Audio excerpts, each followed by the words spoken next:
சிந்துவோட miss வேறு ஸ்கூலுக்கு வர சொன்னாங்கன்னு சொன்னான். இங்கே யாருமே இருக்க மாதிரி தெரியலையே. சரி, இங்கே சத்த நேரம் உட்காருவோம். அவங்க மெதுவாக வரட்டும், அவங்களுக்கும் சொல்லியிருக்கோம்ல, எல்லாம் முடிச்சுட்டு தானே வரணும். ஓ, சிந்துவோட அம்மா வந்துட்டாங்க போலையே, நம்ம தான் லேட் பண்ணிட்டோம் போல. சிந்து மிஸ் வந்துட்டாங்க போலையே. இன்னும் இந்த அம்மா பாப் கட்டிங் தான் விட்டு தெரியுது போல. ஒழுங்கா தலைச்சீவி ஜடகிட போடுறது இல்லையா? சரி, என்னமோ போ. வாங்க சிந்துமா, எப்படி இருக்கீங்க? நல்லா இருக்கீங்களா? போன டைம் பார்த்ததை விட இந்த டைம் கொஞ்சம் குண்டான மாதிரி இருக்கீங்களே.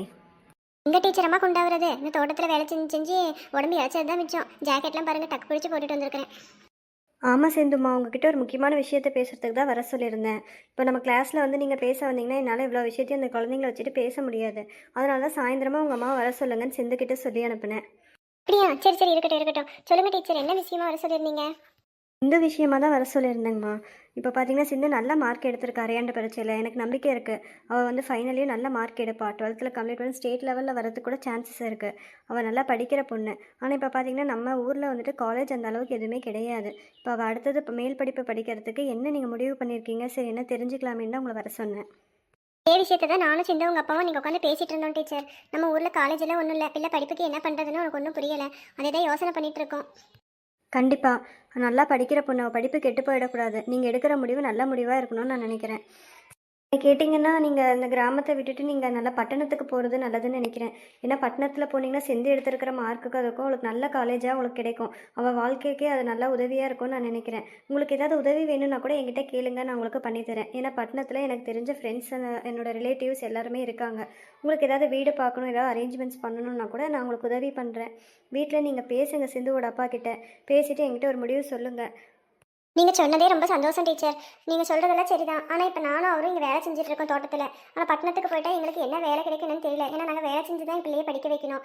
நிறைய யோசிக்க வேண்டியது இருக்க, ஒரே குழப்பமாக இருக்குது. பட்டணத்தில் வேலை கிடைக்குமா என்னென்னு தெரியல. அங்கே வேறு நிறையா விலைவாச்சிலாம் நிறையா விற்கும்னு சொல்லி சொல்கிறாங்க.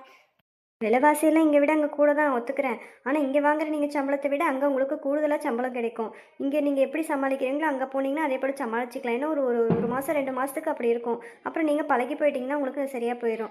இப்போ உங்களுக்கு என்ன முக்கியம்னா, உங்களுக்கு வேலையை விட உங்களுக்கு பிள்ளை படிப்பு தான் உங்களுக்கு முக்கியம். பிள்ளைக்கு எடுக்கிற மார்க்குக்கு நல்ல கவர்மெண்ட் காலேஜ்லேயே அவளுக்கு சீட்டு கிடைக்கும்.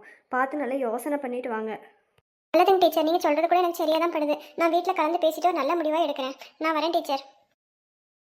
டீச்சர் அம்மா சொன்னது சரிதான். நம்ம இங்கே உட்காந்து தோட்டத்தை வேலையை பார்த்துட்டு இருந்தோம்னா பிள்ளை படிப்பு கெட்டு போயிடும். நம்ம நல்ல முடிவாக எடுத்துகிட்டு பட்டணத்துக்கு போகிற வேலையை பார்க்க வேண்டியது தான். அந்த மனுஷன் அவர்கிட்ட இன்றைக்கே பேசி இதுக்கு ஒரு முடிவு எடுத்துட வேண்டியது தான். ஏன்னா தள்ளி போட்டுக்கிட்டே போனால் நாள் போயிடும். அப்புறம் அந்த பிள்ளைக்கு காலேஜ் சேர்த்துற நேரம் வந்துருச்சுன்னா அப்புறம் வீடு மாற்ற முடியாது, ஒன்றும் மாற்ற முடியாது. மனுஷன் என்ன பண்ணுறாரு? இதை பேப்பர் படிக்கிற மாதிரி தெரியுது. இது தமிழே ஒன்றும் தெரியாது. இது இங்கிலீஷ் பேப்பர் வேறு படிக்கிறாரு. இது ஒன்று தான் இப்போ இல்லாமல் இருக்குது. நம்ம வந்தது கூட தெரியாமல் அப்படியே உண்மையாகவே இங்கிலீஷ் பேப்பர் படிக்கிற மாதிரி ஒரு சீனை போட்டு உட்காந்துருக்கிறது.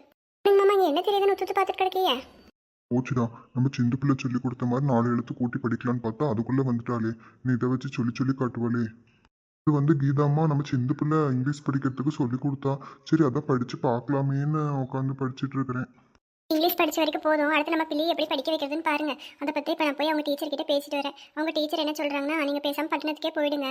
அங்கே போனீங்கன்னா தான் உங்களுக்கு பரவாயில்ல, பிள்ளைக்கு கவர்மெண்ட் காலேஜில் சீட்டு கிடைக்கும். அங்கே போய் படிக்க வச்சுட்டு அங்கே உங்களுக்கான வேலையை பார்த்துக்குங்க. நிறைய அங்கே வேலை கிடக்கு அப்படின்னு சொல்லி சொல்கிறாங்க. அதே தான் கீதா, நம்ம முதலாளியாவும் அன்னைக்கு நாங்கள் பேசிட்டு இருக்கிறப்ப சொன்னாரு, படிக்கிற பிள்ளையாருக்கு பிள்ளை படிப்பு கெடுத்துறாத. நீ இப்போ பிள்ளைய வந்துட்டு பட்டணத்துல காலேஜில் சேர்த்திட்டு அவ்வளோ ஏதோ ஹாஸ்டல் மாதிரி இருக்குதான், அங்கே போய் சேர்த்தி விட்டுரு. பிள்ளை அங்கே படிச்சுட்டு இருக்கட்டும், நீங்கள் 2 பேரும் இங்கே இருங்கன்னு சொன்னாரு. நான் அதெல்லாம் சரிப்பட்டு வராதுங்க ஐயா, நாங்களும் பட்டணத்துக்கே போகலான்னு இருக்கிறோம்னு சொல்லிட்டு இருந்தேன். இன்னைக்கு நீயும் அதையே சொல்ற. இன்னும் 2 பேர் ஏதோ முக்கியமாக பேசிட்டு இருக்க மாதிரி தெரியுது. நம்ம எதுவும் நடுவில் வந்துட்டோமோ? அடடே வாலட்சுமி, என்ன 2-3 நாளாக இந்த பக்கமே காணுமே. எங்கே ஊருக்கு இருக்கதை போயிட்டியா? ஆமா லட்சுமி, நான் கூட உங்க வீட்டுக்கார பார்த்து 2-3 நாள் மேல ஆகுது. கீதா கிட்ட நேற்று நைட்டு கூட கேட்டுட்டு கிடந்தேன், எங்க போனாங்க என்னன்னு தெரியலன்னு சொல்லிட்டு இருந்தாலே. பட்டணத்துக்கு போயிருந்தேங்கண்ணே. பட்டணத்தில் எங்கள் அக்கா இருக்கிறாங்க. சரி, அங்கே போய் 2 நாள் சுற்றி பார்த்துட்டு வரலாமேன்னு போயிருந்தேன். பட்டணத்துக்கா? சரி லட்சுமி, நாங்களும் இப்போ பட்டணத்தை பற்றி பேசிட்டு இருந்தோம். சரி, பிள்ளைக்கு படிப்பு முடிய போகுது. நம்ம ஏன் இங்கே உட்காந்துட்டு என்ன பண்ணுறது? பிள்ளையை அங்கே தனியாக அனுப்பிட்டு நம்ம இங்கே உட்காந்து என்ன ஒரு வேலையை பண்ண போகிறது ஒன்றும் கிடையாது. அவன் நினப்பு போகிற அவன் மேலே தான் இருக்கும். அதனால் பட்டணத்துக்கே போயிடலான்னு சொல்லிட்டு ஒரு முடிவு பண்ணிட்டு இருக்கோம். அப்படியாக்கா? சரி சரி, நானும் எங்கள் வீட்டுக்காரர்கிட்ட அதாங்க நேற்று பேசிகிட்டு இருந்தேன். இங்கே நமக்கு அவருக்கு சரியாக தொழில் ஒன்றும் கிடையாது. பேசாமல் பட்டணத்துக்கே வந்துருன்னு சொல்லி எங்கள் அக்கா சொல்லிட்டு கிடந்தா. சரி, நம்மளும் போயிடலான்னு சொல்லிட்டு தான் அவரும் சொல்லிட்டு இருந்தார். நல்லா முடிவு பண்ணி சொல்லுங்கள், எல்லோரும் சேர்ந்தே ஒட்டுக்காவே போயிடலாம். அக்கம் பக்கம் வீடு பார்த்துட்டு ஒத்துமையாக இதே போல் இருந்துக்கலாம்.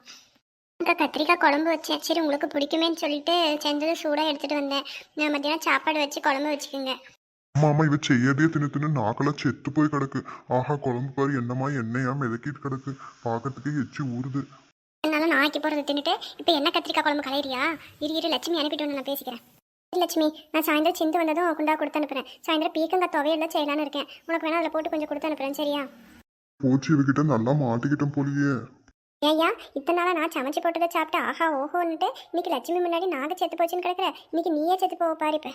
சாமி என்னை விட்டுடு கீதா, ஏதோ தெரியாம சொல்லிவிட்டேன், என்னை விட்டுட்டு மன்னிச்சு விட்டுடு கீதா. நீ வா அந்த பக்கம். ஏதோ பாவம் மாமா வச்சு மரியாதை கொடுக்கலான்னு பார்த்தா என்னம்மா வாய் பேசிட்டு இருக்கிற. உன்னை போட்டு வெளுக்கிற வெளியில இனிமேல் வாயவே நீ திறக்கக்கூடாது.